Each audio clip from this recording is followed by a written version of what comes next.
Cost اور کریڈ کا کوئی معاملہ نہیں ہے، اور اس میں ہر آنے والے کے لیے دروازے کھلے ہیں، خواہ وہ کسی مذہب کا ہو، کسی ذات کا ہو، علاوہ اس کے کہ کچھ درگاہ کے مراسم یا درگاہ کے جو معاملات ہیں ان کو فالو کیا جائے۔ سب سے بڑا مسئلہ جو محبت کا ہوا، چشتیوں کی پاپولرٹی کا رہا، وہ ان کی اس مزاج کے ساتھ ساتھ یہاں کی، دیکھیے ایک بات اور میں عرض کروں، اسلام کی بھی خوبی یہ رہی ہے کہ اسلام جب حجاز سے باہر نکلا تو جس علاقے میں گیا دنیا کے، وہاں کے لوگوں کے کسٹمز اور کلچرز کو وہاں صوفیوں نے اپنایا، علاوہ ان 5 فنڈامنٹلز کے جو اتنا کرتے ہیں ان کو۔ تو جب یہ لوگ ان چیزوں کو اپناتے تھے تو ایک میسج دیتے تھے کہ گویا ہم آپ میں سے ہیں، اور چشتیوں نے یہ میسج بھرپور دیا۔ ہندوستان کی سرزمین بھی ان کے لیے بڑی اچھی ثابت ہوئی، اور یہاں کا ماحول بھی جو تھا وہ اللہ کی طرف جانا اور عشق کا معاملہ، ڈیووشن۔ سوامی وویکانند بھی اس کو کہا، امیر خسرو نے بھی کہا کہ بت پرستی کی کیا بات کرتا تو، اگر جو بت کے ساتھ جس تعلق سے اور جس ڈیووشن سے اس بت کو پوج رہا ہے، کاش مسلمان اس ڈیووشن سے اللہ کو پوچھتا تو ولی بنتا۔ بہت خوب پروفیسر قریشی صاحب، میں چونکہ آپ جغرافی کے پروفیسر ہیں، سماجیات کو بہت اچھی طرح سمجھتے ہیں، آپ جغرافیکلی اور سماجی اعتبار سے کس طرح سے دیکھتے ہیں کہ سماجی، لسانی اور جذباتی ہم آہنگی میں صوفیہ کرام کا کیا کردار رہا ہے؟ دیکھیے، ہندوستان میں جو پرمپرا رہی ہے وہ یہ بھی بہت پرانی رہی ہے، تو یہ زمین ہمارے صوفیہ کرام کے لیے کافی زرخیز رہی، اور ایک کمپوزٹ کلچر کو جنم دیا ہمارے صوفیہ کرام نے، اور یہ کمپوزٹ کلچر اس طرح سے ڈیولپ ہوا کہ دوسرے اسٹریمز بھی پیدا ہوئے، اور میں یاد دلانا چاہتا ہوں سکھ گروؤں کی، اور سب سے پہلے جو یہ گردوارہ بنا جس کو ہم ہرمندر جی سے کہتے ہیں، اس کی نیو ہی میاں میر نے ڈالی، جو قادریہ سلسلے کے ایک صوفی تھے۔ اس کے علاوہ جب دارا شکوہ نے اپنشدوں کا ٹرانسلیشن کرانے کے بعد روسناش کرایا، ہمارے جو پرانا کلچر تھا، جو ہمارے لٹریچر میں تھا، اس کو یورپ کو ملا ہی اپنشد کے ذریعے، جو ہندوستانی فلاسفی تھی، وہ بہت کچھ اس کمپوزٹ کلچر کی دین، وہ جیسے جیسے جغرافیائی پھیلاؤ ہوا، اس کی توسیع ہوئی صوفیزم کی۔ چشتیہ سلسلے کی بات کر رہے تھے ابھی معینی صاحب، میں آپ کو بتانا چاہتا ہوں کہ اگر آپ نقشے پہ دیکھیے تو پورب میں پڈوا اور دکن میں گلبرگہ، یہ پورا ایریا اس سلسلے کے اندر تھا، اور لوگ وہاں تک پہنچے۔ تو جہاں پر گئے، وہاں کے ایک تو جو لوکل رسومات تھے، جو وہاں کے علاقائی رسومات تھے، ان سے کچھ نہ کچھ چیزیں لی، اور اسی سلسلے سے پھر یہ جا کے ایک کمپوزٹ کلچر پیدا ہوا، جس میں آپ پھر وہ تفریق ختم ہو گئی کہ صاحب یہاں کون آئے کون جائے، ہر آدمی آتا ہے، ہر آدمی جاتا ہے۔ یہ سب سے بڑی بات رہی۔ بہت خوب۔ دیکھیے، لنگوسٹک کے اعتبار سے پروفیسر صاحب، چونکہ آپ اردو لٹریچر کے آدمی ہیں، اگر ہم دیکھیں تو اردو کی نشو و نما یا ابتدا، جس کو ہم ہندوی پہلے کہتے ہیں، تو صوفیہ کرام نے ہر جگہ کی وہی لینگویج بولی، خود بدائیوں سے محبوب الہی جو ایک لڑکے کو للہ کہہ کر بولتے تھے، چاہے وہ صوفی حمید الدین ناگوری کی شخصیت ہو۔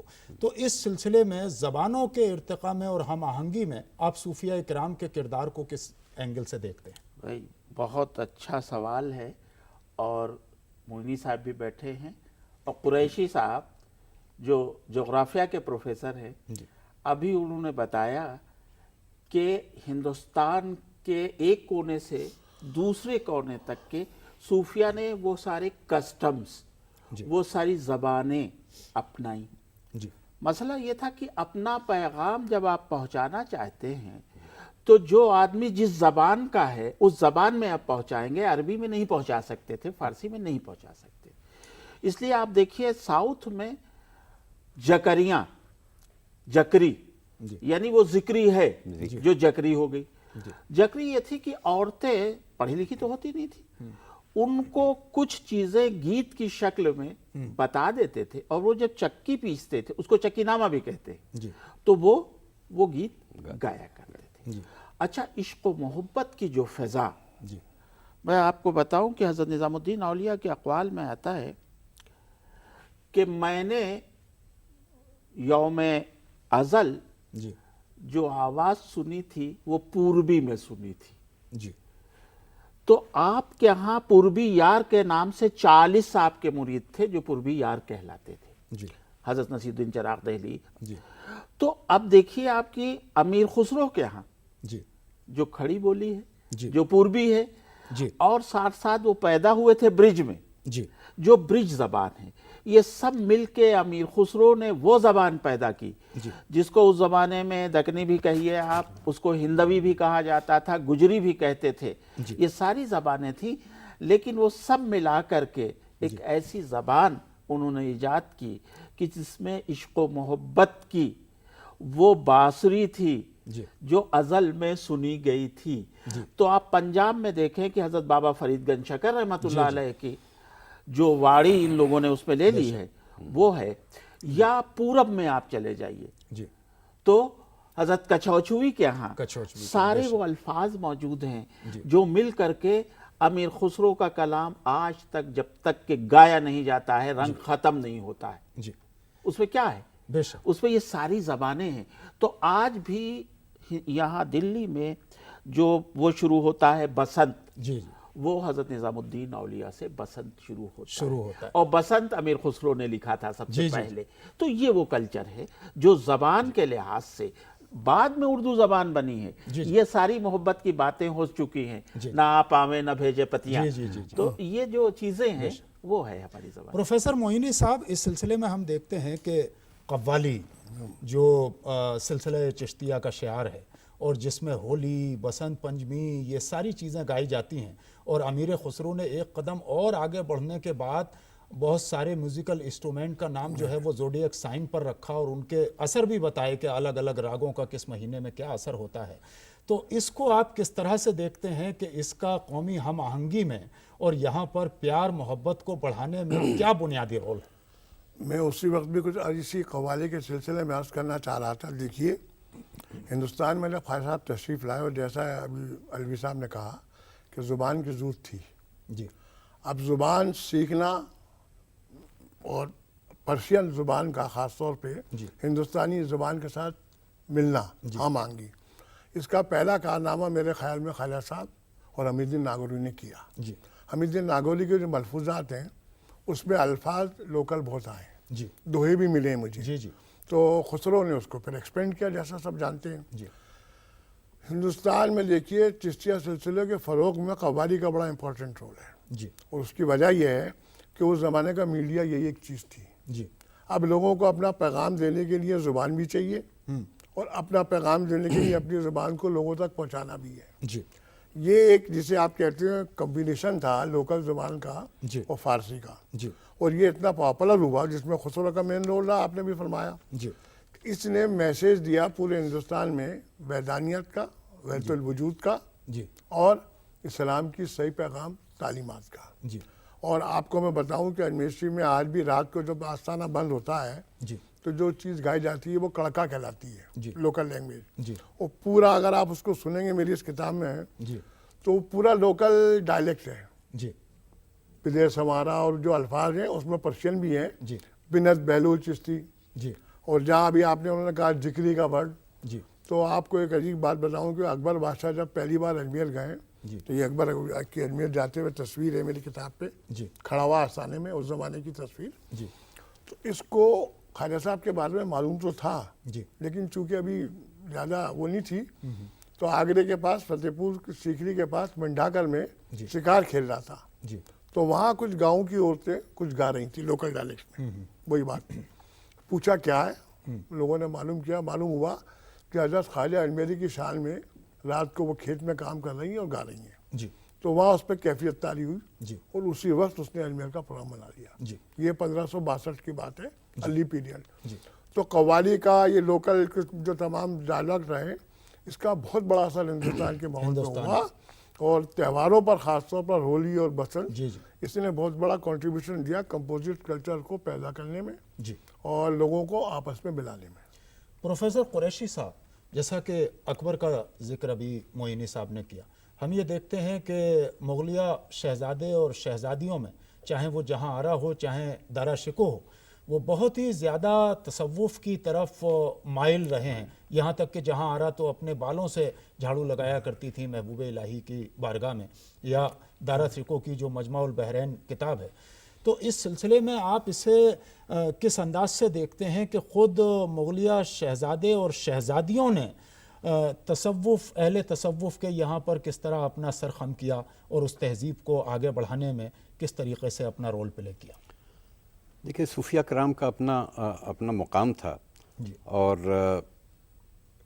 صوفیہ کرام کبھی بھی بادشاہت کے سامنے نہیں جھکے، بے شک. بلکہ بادشاہ ان کے سامنے آیا، جو حکمران تھے وہ آتے تھے. جی حضرت نظام الدین اولیاء کا زمانہ جو تھا، اس نے 5 بادشاہتیں دیکھی ہیں جی دلی میں. جی وہ کسی کے دربار میں نہیں گئے تھے، جی صرف محفل سما کو پروٹیکٹ کرنے کے لیے اور اس کو جسٹیفائی کرنے کے لیے وہ اس کے مبارک شاہ کے دربار میں گئے تھے. جی لیکن وہاں پر پرائم منسٹر صاحب نے کچھ اس طرح کی نااہلی کی کہ وہ اٹھ کے چلے آئے اور سلام تک نہیں کیا. جی ان کو سلام نہیں کیا بادشاہ. جی اور نتیجہ یہ ہوا کہ انہوں نے کبھی کسی کو اپنے پاس بھی آنے نہیں دیا. جی تو یہ ان کا اپنا ایک مقام تھا جہاں پر سبھی جھکتے تھے.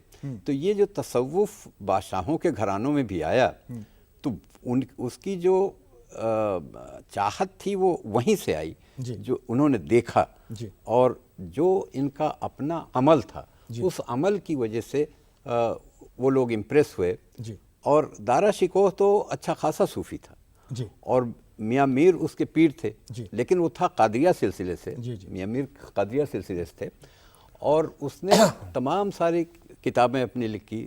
اور مجمع البحران تو یہ سمدر سنگم، یہ اپنشد کا ٹرانسلیشن جو پنڈت جگناتھ کے برہمن کے سلسلے سے اس نے ٹرانسلیٹ کروایا تھا، بنارس کے جو پنڈت جی تھے. اور اس کے علاوہ اس کا جو مکالمہ دارا شکوہ اور بابا لال داس بیراگی، تو کبیر پنتھیوں سے بھی اس کی بات چیت ہوئی تھی. تو وہ بھی پبلش ہوئی ہے، کتاب شائع ہوئی ہے.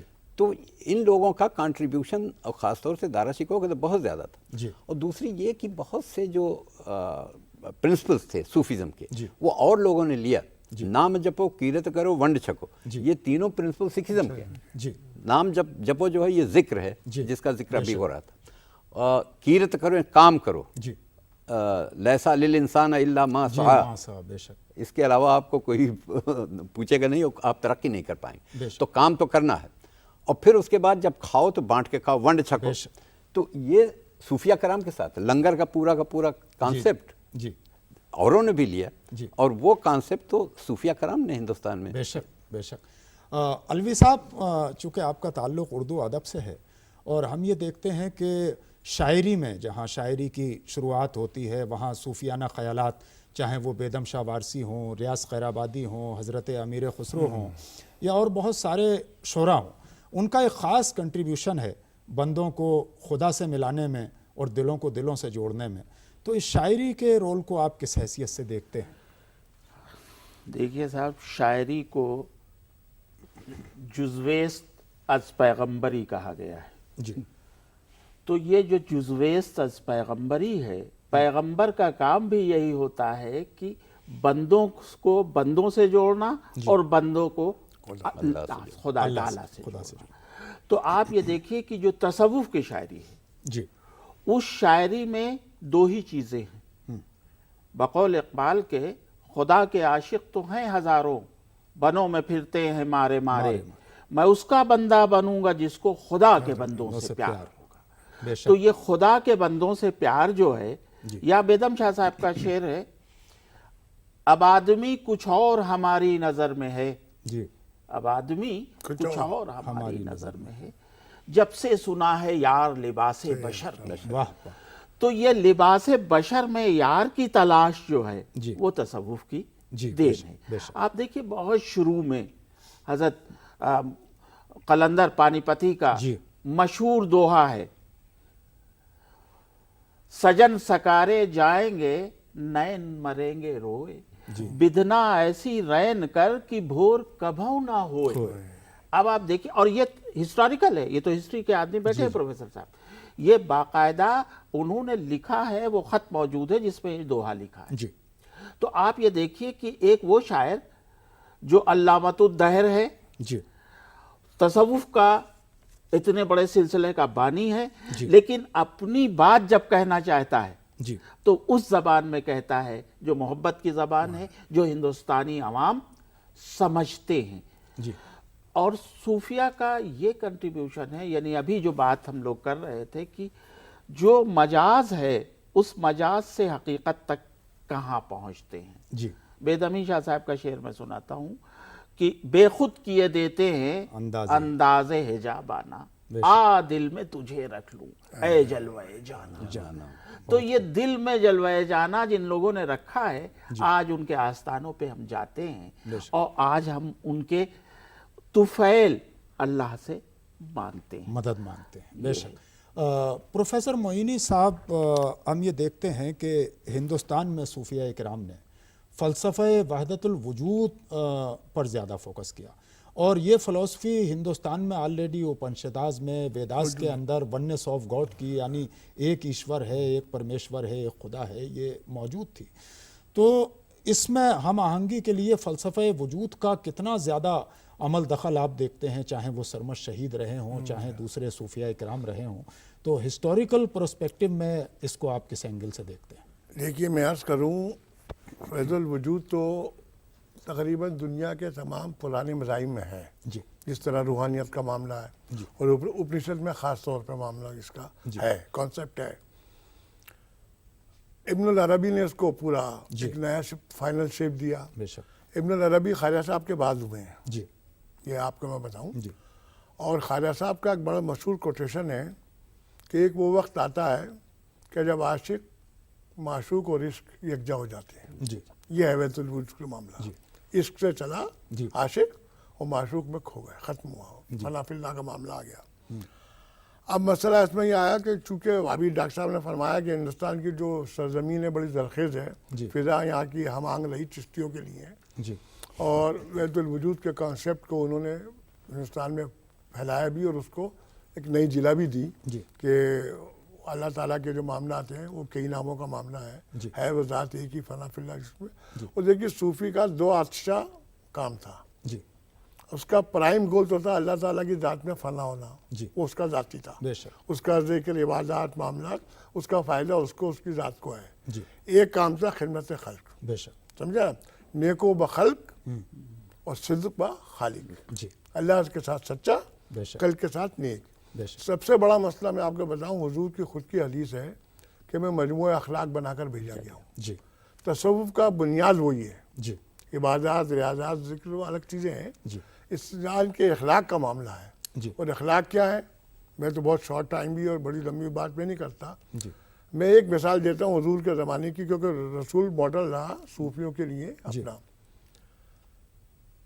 صلح حدیبیہ میں موسٹ پاورفل پرسنالٹی تھی حضور کی. بے شک. ایک حملے میں مکہ ان کے ہاتھ میں تھا، لیکن پورے طاقتور ہونے کے باوجود ان کو طاقتور بنا کر ان کے ٹرم پر ڈکٹیٹ کیا سارے معاملات کو، سب جانتے ہیں.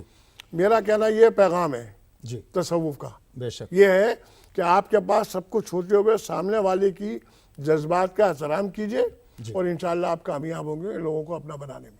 بے شک. یہی پیغام رہا اور وہی صوفیوں نے ہندوستان میں اپنایا. بہت خوب. پروفیسر قریشی صاحب، ہم یہ کشمیر کے حوالے سے دیکھتے ہیں کہ جہاں سلسلہ قادریہ، چشتیہ، نقشبندیہ، مجددیہ، سہروردیہ ہیں، وہاں پر ایک سلسلہ رشیان چلا، کیونکہ جو ہندو رشی منی تھے، اور سید نور الدین رشی ایک بہت بڑا نام ہے. تو یہ کنورژن، اس کو آپ کس طرح سے دیکھتے ہیں؟ اور سب سے زیادہ اگر تصوف کی جڑیں کسی زمین میں